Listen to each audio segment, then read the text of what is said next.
Hey, Bulls and Bears, Bull to the bus, BX4 back in the building, back with another dose of economic reality. Ride the bull, prepare for the bear. How's everybody doing? Let's go ahead and get caught up on the news, folks. A lot of stuff to get into with the economy. We're going to get into the usual, the stock market, housing, cost of living, you name it. But first of all, the United Healthcare CEO, let's talk about some information that's came out here in the past couple days. The healthcare CEO was capped. Somebody capped him. And he was under a DOJ probe. And what some people are pointing to is that this could have been set up at a very high level because of the probe. Was there people that didn't want him to talk about what's happening and how widespread this type of thing may be? He was under a probe for, I believe, insider trading. Let me just give a quick look here. But this also comes at the same time as people are very disgruntled about the level of CEO pay, how many people are talking about corporate greed, greedflation, right? All that we've been talking about here for years now. The healthcare CEO, United Healthcare CEO, Brian Thompson, was facing DOJ probe for insider trading. So what if he wasn't a lone ranger, so to speak? What if this was something orchestrated at a very high level that was widespread?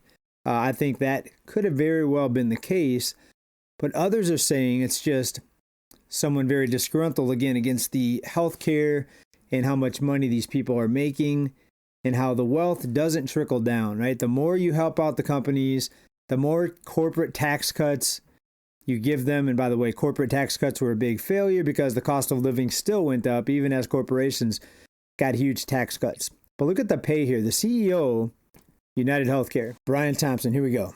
His tenure began in 2021.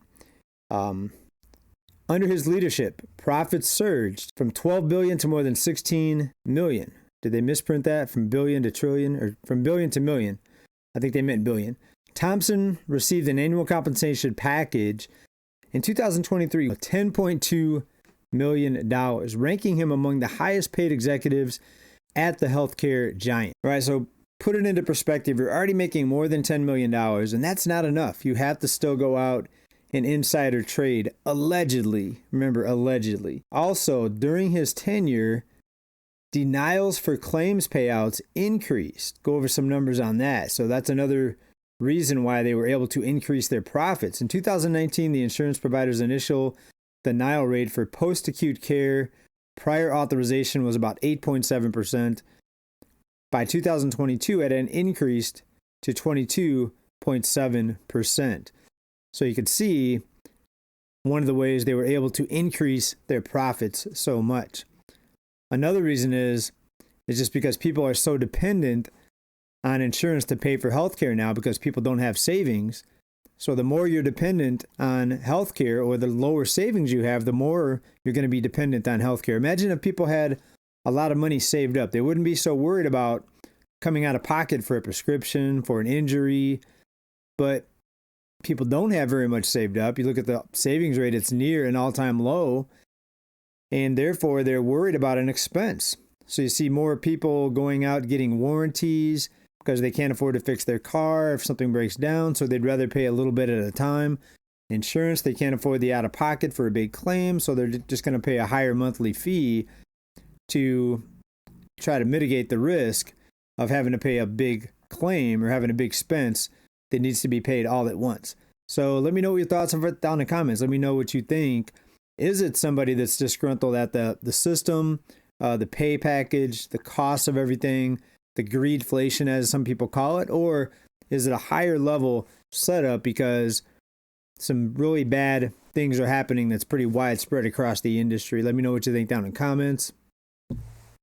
Now, let's take a look at the U.S. dollar chart, folks. The U.S. dollar, just in the past month or two, has surged from about 100 and a half there, surged up to 107, and then back down now to 105. And if you look back here, this is a 5-year chart. The dollar is not showing much weakness. In fact, it's showing some pretty good strength. It's holding the support over $100 here recently. And many people said that with BRICS coming in, the dollar is going to be crushed. We talked about the possibility of that happening, but now with the new administration coming in, they're basically backing the dollar. Mr. T and the new administration also threatening 100% tariffs on the nations that turn their back on the dollar or try to go outside of the dollar. Now, there's a couple different opinions on this as well. Some people think this is going to be a surefire way to maintain the strength of the dollar, but the dollar, even before this, has had pretty good strength compared to other fiat currencies. Now, when you look at what the dollar buys you, the purchasing power of the dollar, it is crashing. If there was a chart on that, you would see it crash. This chart here, compared to other fiat currencies, shows the dollar still being pretty strong. But there's a couple theories that, one, this could really keep the dollar very strong because these BRICS nations are going to follow suit and heed the warning, so to speak.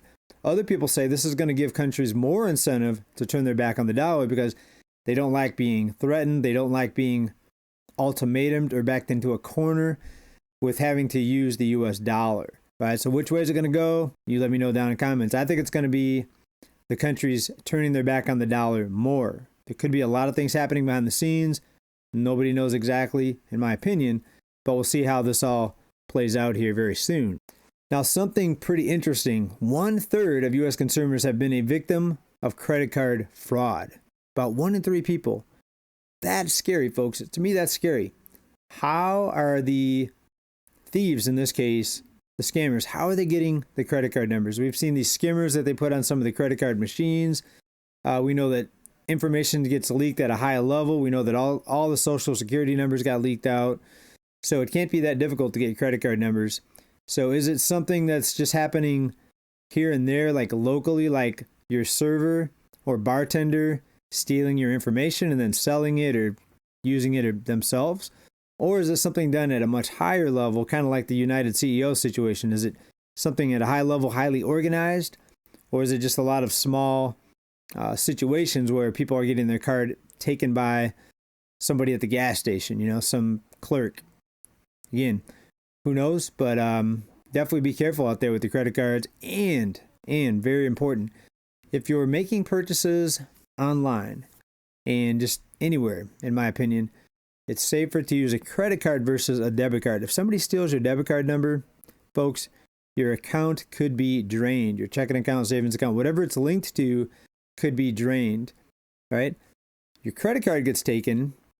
They can run up some charges for sure, but at least you're not going to lose your cash. See what I'm saying? So, in my opinion, what would you rather have? Or in your opinion, would you rather have your credit card run up with a bunch of charges or your checking account drained? I think it's a no-brainer. So, if you're wondering on what's safer to use, my opinion, use a credit card versus a debit card all day, every day. Let's talk about the Fed balance sheet and the balance sheet reduction, also known as quantitative tightening. The balance sheet is down $98 billion in November, down $2.07 trillion from the peak. It's now down to $6.9 trillion. That's the lowest Fed balance sheet since May 2020. And just the opposite of what people had predicted is happening. People thought that if the Fed were to shed their balance sheet assets, that you would see the cost of living skyrocket. I mean, the cost of living has definitely stayed elevated, but it definitely hasn't went into hyperinflation like many people thought. People also thought that rates would spike if this happened.